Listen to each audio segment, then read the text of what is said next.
Mengejutkan. Tidak ada perselingkuhan di BAP Putri Chandrawati, ungkap saksi ahli poligraf Aji Febrianto.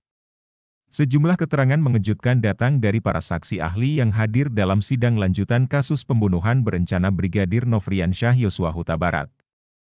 Sidang dengan terdakwa Ferdy Sambo, Putri Chandrawati, Richard Eliezer, Ricky Rizal dan Kuat Maruf tersebut menghadirkan 5 saksi ahli oleh Jaksa Penuntut Umum, JPU.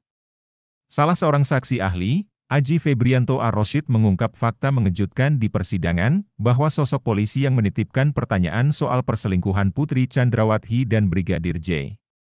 Aji Febrianto mengaku jika pihaknya mendapat pertanyaan titipan dari penyidik yang menjabat sebagai Kasubdit di Bareskrim. Hal tersebut terkuak setelah saksi ahli poligraf Aji Febrianto Ar-Rasyid mendapat pertanyaan dari kuasa hukum Sambo, Arman Hanis. Arman Hanis menanyakan bagaimana Aji mengetahui soal adanya dugaan perselingkuhan Putri Chandrawati. Bagaimana saudara mengetahui BAP, berita acara pemeriksaan, yang saudara baca itu sebenarnya? Apakah saudara membaca kejadian perselingkuhan dalam BAP tersebut? Tanya Arman saat sidang di PN Jakarta Selatan yang dikutip dari Viva, pada Jumat 16 Desember 2022.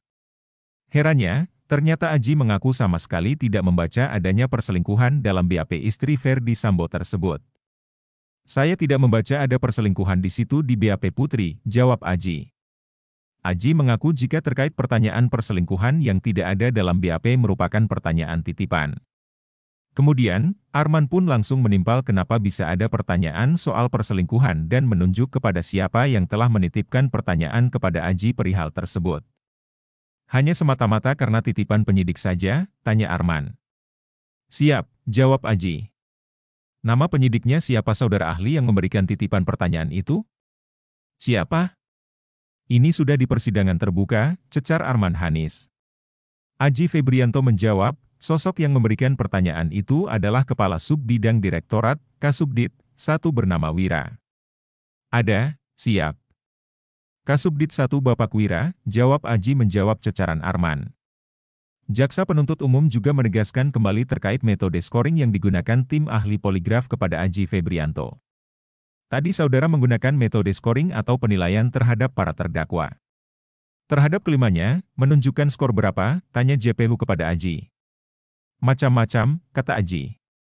JPU juga turut menanyakan skor tes poligraf untuk para terdakwa Ferdy Sambo dan Putri Chandrawati dalam tes poligraf tersebut.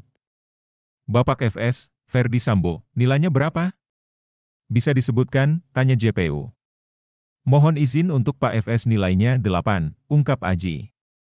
Kalau terdakwa Putri, tutur JPU. Mohon izin, 25, ujar Aji. Kemudian, JPU bertanya apa indikasi yang muncul dari skor terdakwa Ferdy Sambo dan Putri Chandrawati. Dari skor itu menunjukkan indikasi apa? Bohong atau jujur, tanya JPU. Aji lantas memberikan penjelasan mengenai bagaimana cara mengindikasi hasil skor dari tes poligraf. Di mana jika mendapat skor plus, maka orang yang mengikuti tes tersebut terindikasi jujur. Sedangkan sebaliknya, jika orang yang mengikuti tes tersebut mendapatkan skor minus, maka ia terindikasi telah berbohong. Dengan hasil skor Ferdy Sambo dan Putri Chandrawati yang telah disampaikan sebelumnya, Aji Febrianto pun menjelaskan bahwa mantan Kadif Propam Polri dan sang istri terindikasi berbohong. Kalau terdakwa Sambo terindikasi, tanya JPU memastikan. Minus, singkat Aji. Kalau minus apa, ucap JPU. Terindikasi berbohong, jawab Aji. Kalau terdakwa Putri, tanya JPU lagi. Terindikasi berbohong, ucap Aji.